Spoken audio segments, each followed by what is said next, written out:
দাদা আজকে দুটো ওয়ার্ডের জনসংযোগ সাথে এই সুভাষনগর মোড়ে পথসভা, তো সেখানে দাঁড়িয়ে কতটা আশাবাদী যে দমদমের বুকে ভোট ব্যাংকে কতখানি আশা করতে পারছেন? আরে আমার তো বাড়ি ফিরতে ইচ্ছা করছে না দুপুরবেলা। সকাল 8টা 8:30টায় বেরিয়ে যাবার পর এই রাত পর্যন্ত সারা দিন যত মানুষ বলছে যে এবার কিন্তু জিততে হবে, মানে আমার তো ইচ্ছা করতে 24 ঘন্টাই রাস্তায় থাকি মানুষের সাথে। এত ভালো মানুষের রেসপন্স। সবচেয়ে বড় কথা হচ্ছে আমরা প্রত্যেকবার বলি যে আমাদের জিতান, এবার মানুষ বলছে তোমরা দয়া করে যেত। তো এই যে আবেগ, এই যে একটা মানে আকুলতা ভারতীয় জনতা পার্টির সরকারকে দেখার জন্য, দমদমে বিজেপির পতাকা তোলার জন্য, এটা সত্যি আমাদের কাছে একটা, আমরা খুব সৌভাগ্যবান যে মানুষের এই ভালোবাসা আমরা প্রত্যেকটা দিন পাচ্ছি। 26-এ সরকার আসলে শিক্ষা ব্যবস্থার কতটা কি উন্নতি হবে? না, আমি সরকার আসলে কি হবে বলতে পারবো না, আমি বলতে পারি সরকার আসছে তারা কি করবে। কারণ সরকার আসছেই, পশ্চিমবঙ্গে সরকার আসছেই এবং সেটা বিজেপির সরকার।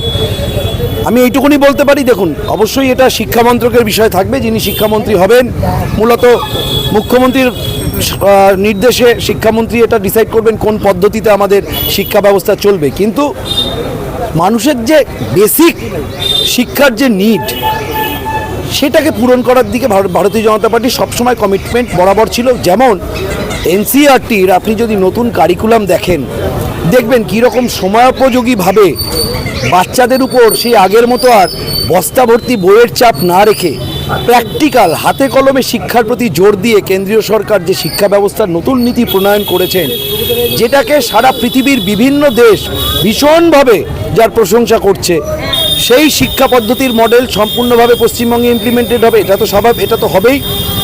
দ্বিতীয়ত যেটা আমার ধারণা, মমতা ব্যানার্জি যেটা করেছেন, পাশফেল ব্যবস্থাকে সম্পূর্ণভাবে তুলে দিয়ে স্কুলগুলোকে একেবারে মানে কি বলবো, একটা মানে শিক্ষাহীনতার জায়গায় পরিণত করেছেন।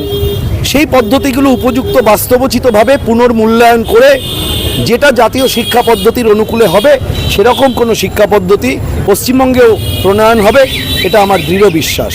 সর্বশেষ দমদমবাসীর জন্য কি বার্তা রইল? দমদমবাসীর জন্য একটাই বার্তা, বিধায়ক ঘরের ছেলে হলে সারা বছর সরকারি পরিষেবা পেতে সুযোগ হবে।